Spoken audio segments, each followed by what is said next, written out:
വാഴയിലെ പുതുമുഖങ്ങൾക്കു നേരെ സംഘടിത ആക്രമണം.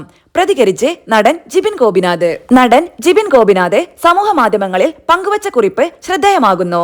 സിനിമയിൽ നിലനിൽക്കാൻ ആഗ്രഹിക്കുന്നവനെ, പുതിയതായി കയറി വരുന്നവനെ മാനസികമായി തളർത്തുന്ന ചില ആളുകളുണ്ടെന്നാണ് ജിബിൻ പറയുന്നത്. വാഴ സിനിമയിൽ അഭിനയിച്ച പുതുമുഖ താരങ്ങൾക്കെതിരെ സമൂഹ മാധ്യമങ്ങളിലൂടെ നടക്കുന്ന വിമർശനങ്ങളോട് പ്രതികരിക്കുകയായിരുന്നു അദ്ദേഹം.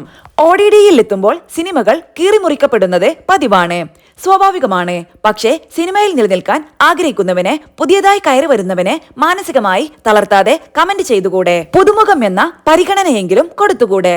സംഘടിതമായ ആക്രമണം നടക്കുന്നത് കണ്ടതുകൊണ്ട് എഴുതിപ്പോകുന്നതാണ്.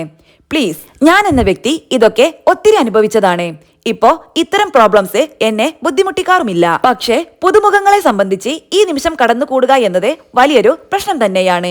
ജിബിന്റെ വാക്കുകൾ. ബോക്സ് ഓഫീസിൽ തരംഗമായി മാറിയ വാഴ സെപ്റ്റംബർ 23-ന് ഹോട്ട്സ്റ്റാറിലൂടെ സ്ട്രീമിംഗ് ആരംഭിച്ചിരുന്നു.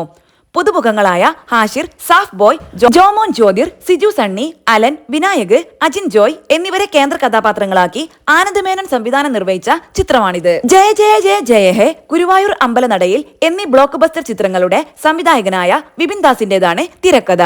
വെറും 4 കോടി ചെലവഴിച്ച് നിർമ്മിച്ച ചിത്രമാണ് വാഴ. ചിത്രം വലിയ വിജയം നേടിയതോടെ രണ്ടാം ഭാഗവും അണിയറക്കാർ പ്രഖ്യാപിച്ചിരുന്നു. സിനിമയുടെ ആദ്യ ഭാഗത്തിലെ പ്രധാന താരങ്ങൾക്കൊപ്പം ഇൻസ്റ്റഗ്രാം താരങ്ങളായ ഹാഷിർ, അലൻ, അജിൻ, വിനായക് എന്നിവരും രണ്ടാം ഭാഗത്തിലുണ്ടാകും. നവാഗതനായ സവിൻ SA ആണ് ചിത്രം സംവിധാനം ചെയ്യുന്നത്. അഖിൽ ലൈല സുരനാകും ഛായാഗ്രഹണം.